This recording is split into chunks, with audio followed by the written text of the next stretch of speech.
亞新新昌戴斯敏要求退出加拿大牙科保健計劃，同時要求聯邦政府將相關嘅撥款交由亞省自行支配。亞投話表示唔會參與戴斯敏嘅廉價政治遊戲。葉滿文報道。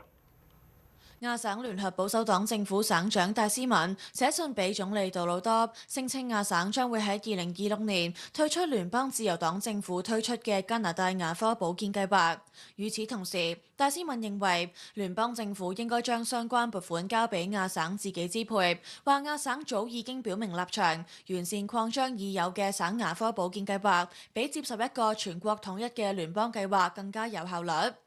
聯邦衛生部發表聲明回應，已經有超過10萬名亞省人登記加入聯邦牙科保健計劃，全國已經有超過20萬人喺呢個計劃之下接受咗牙科服務，聲稱唔會俾戴斯敏嘅廉價政治遊戲影響計劃嘅推行。全國牙科保健計劃從5月份開始對65歲以上長者生效，聽日開始將會擴大至18歲以下或者部分傷健人士。